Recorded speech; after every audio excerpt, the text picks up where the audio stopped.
Eu posso amar muito a minha mãe e validar muito que ela me deu o que ela tinha, porque o que ela recebeu foi até pior do que o que ela me Com deu. certeza. Né? Eu brinco assim, pros meus pais, eles estavam fazendo uma educação super respeitosa, porque meu pai apanhava igual um doido, minha Super mãe leve, apanhava né? igual um doido. E eles só me batiam de vez em quando. Pra mim, eles deram uma filtrada boa do que eles receberam, porque chegou até mim. E eu, graças a isso, pude filtrar ainda mais pros meus filhos, entendeu? Então, quando a gente consegue olhar pra isso e dizer assim, todo mundo fez com muito amor. E se doeu, eu também não perco o meu direito de ter doído porque foi feito com amor, sabe? Assim, doeu. Minha mãe deu o máximo que ela pôde e ainda assim não foi o suficiente pra mim. E essas duas coisas convivem, entendeu? E ela cuida do que ela deu conta e eu cuido do que eu dou conta, porque eu também não tô dando tudo. Você não tenha a dúvida de que eu sei que o meu filho também vai ter motivo pra falar de mim da terapia. Eu ia te Meu perguntar filho isso também agora. vai, com Você certeza. acha que seu filho vai reclamar de quê? Ah, eu tenho uma lista já na minha cabeça. Duvido. Eu tenho. Minha Não vai mãe reclamar de era nada, não, assim, vai assim, reclamar de assim. nada. Minha Eu mãe era assim, tenho. ó. Não. Vocês acham que ela era Duvido. boazinha? Ela falava lá no podcast, ela parecia que ela era... Mas minha Não. mãe era Não, assim, quem ó. me segue, vou falar uma coisa pra vocês. Quem me segue sabe, porque eu falo a verdade, né? Por que eu falo a verdade? Porque eu sou verdadeira, né? Não. É porque eu acho justo a pessoa que me segue saber que é difícil pra cacilda. É muito difícil. Tudo isso que eu tô falando aqui é difícil. Como você falou, não é um estorvo, mas é difícil. Então, assim, se tá difícil pra você, não é porque você tá errando, é porque é difícil.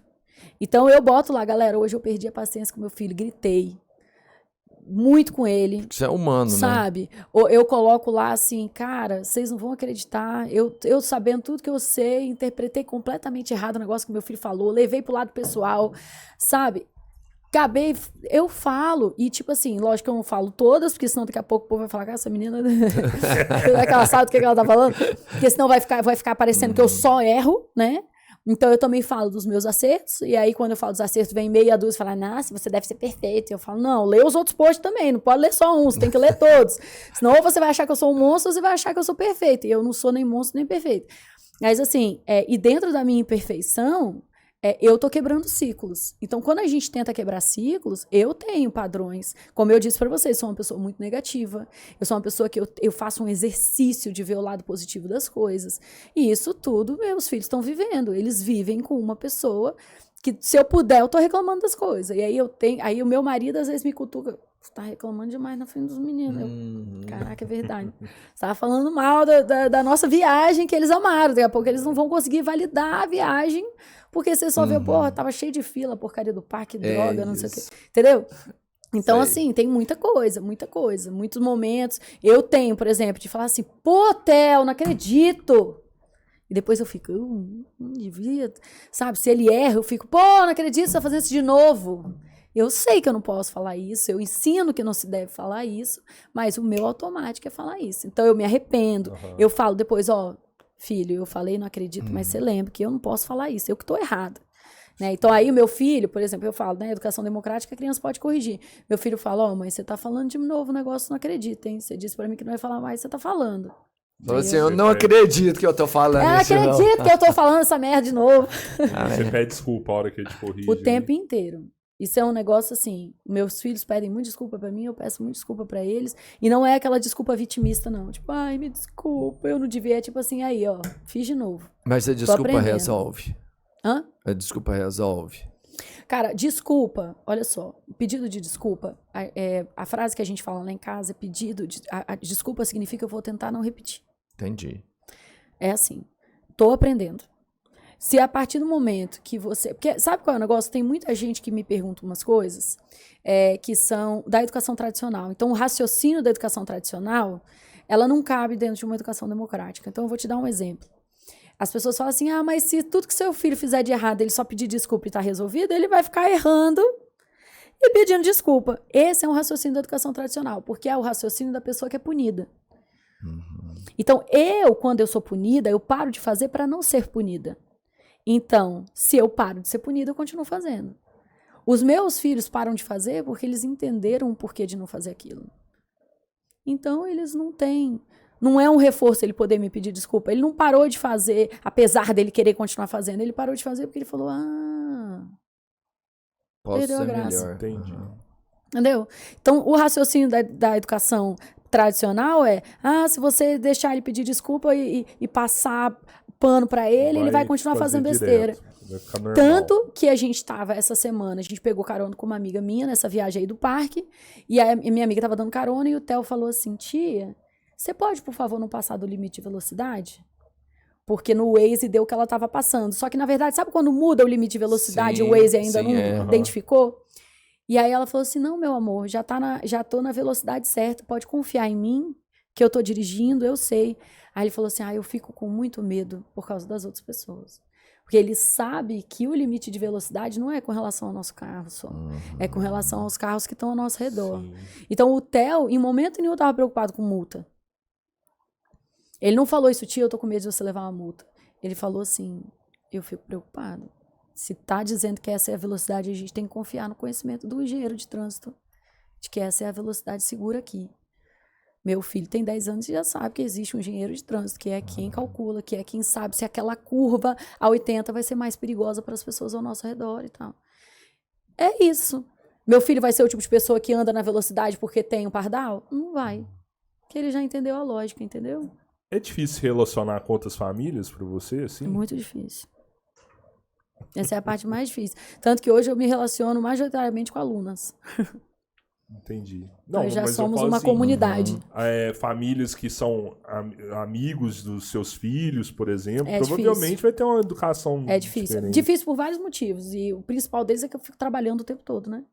Mas você não julga, né? Você só vê. Não, eu julgo. Você fala Eu não vou mentir também, pra você, fala, não. Isso aqui não pode fazer. Porque, cara, olha só, se você é meu amigo, se você tá sentado na mesa comigo, você concorda comigo que algum nível de conhecimento você teve?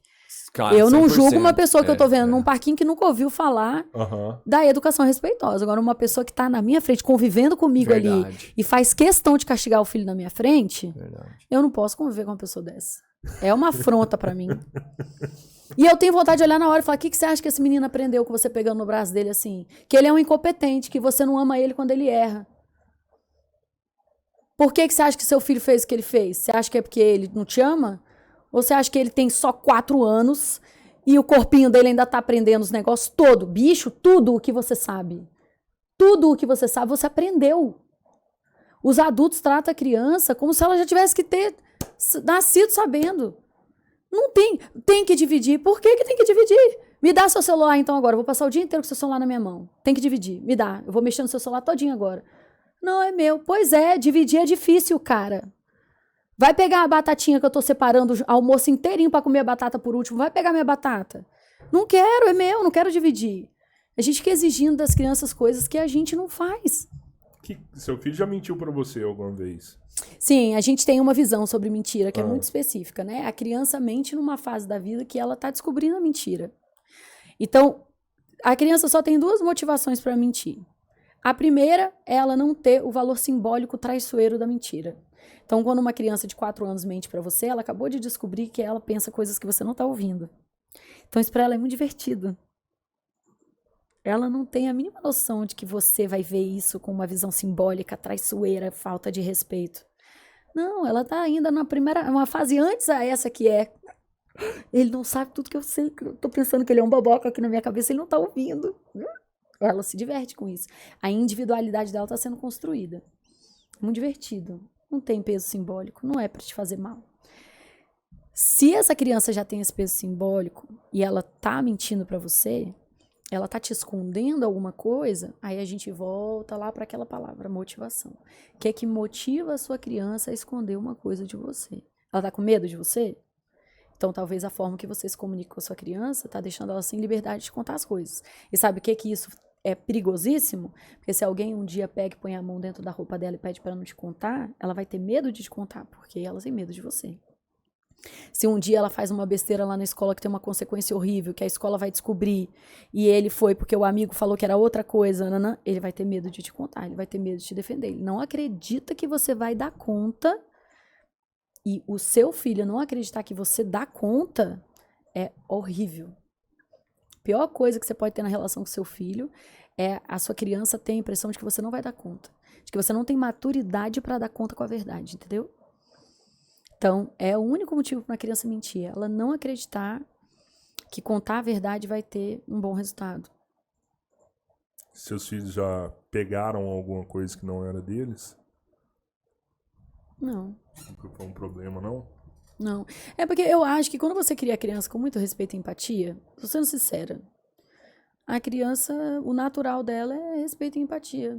Eu não vejo assim. Eu acho que os meus meninos não fazem porque para eles não faria sentido fazer. Igual meu filho falou de chamar ele de chorão. Ele fez e ele percebeu que não fazia sentido, aí ele parou. Sim. Eu acho que é isso. Eu acho que se eu perguntar, se eles estivessem aqui comigo agora, eu acho que ele ia olhar pra você e ficar tipo, mas por que você tá perguntando Por que isso? eu faria isso? Por que eu faria isso? Não tem, Eu não preciso Ló. pegar isso. Não precisa. Mas vem muito da criação. E ela me falou, e sabe o que eu lembrei? Acho que foi você que me contou isso uma vez. De um... Não me lembro quem, morava em outro país, e lá você paga a escola dos seus filhos de acordo com o valor que você recebe. Então, se você recebe 10 salários, você vai pagar 1.000 por mês. Se você recebe 20 salários, paga 2.000 por mês. Se você recebe até 10, você não paga a escola. Uhum. E aí a mãe vai lá, matricula o filho e fala assim, eu vou pagar 2.000, porque eu recebo 20. E aí a galera perguntou, pô, por que você não fala que você recebe 10 e não paga nada? Ela falou assim, olha, Por que eu faria isso? por que eu faria isso? É muito disso, é a forma do meio que você vive, como você é criado, é que te faz... Eu lembro a primeira vez que eu fui pra Europa, eu tava, meu Deus, tô indo pra Europa e tal. E aí na Alemanha, o metrô, você não tem catraca, né? Você paga e entra. Se você não pagar, você entra do mesmo jeito. Eu lembro de eu olhando em volta e pensando assim, uai, gente, como é que isso funciona? Por que alguém paga? Pra mim, brasileira, raciocínio do jeitinho, não fazia sentido. E aí, só depois de mais velha que aquilo foi fazer sentido pra mim. Eu falei assim, é porque aquelas pessoas são criadas de uma maneira que não faz sentido elas não pagarem. Não tem lógica. O serviço tá ali, o serviço é de qualidade, é maravilhoso, ela tá indo pra onde ela precisa, voltando de onde ela precisa, ela tem o dinheiro no bolso porque ela é bem remunerada, porque lá, né, a estrutura financeira possibilita isso. Ela vai deixar de pagar 2 euros por quê? Não faz ela sentido. vai pagar. Ela não tem o desejo de ser mais esperta que os outros. Isso não é uma vantagem, lá. né? Não.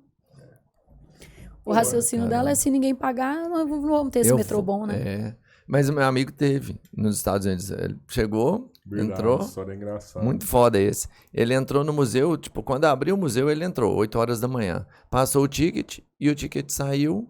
Não validou, tipo assim, não queimou, não queimou o ticket dele, continuou válido. Ele andou no museu, 1 hora ali, saiu 9 horas da manhã. Falou assim, brasileiro, pô, vou vender meu ticket. E tentou vender na porta do museu para várias pessoas. E ninguém comprou. Ofereceu Ele falou, aí ele deu desconto, ninguém comprou, no final ele falou assim, pô, vou dar o meu ticket para alguém. E só nessa hora, quando ele doou o ticket, é que ele descobriu porque ninguém comprava, nem mais barato.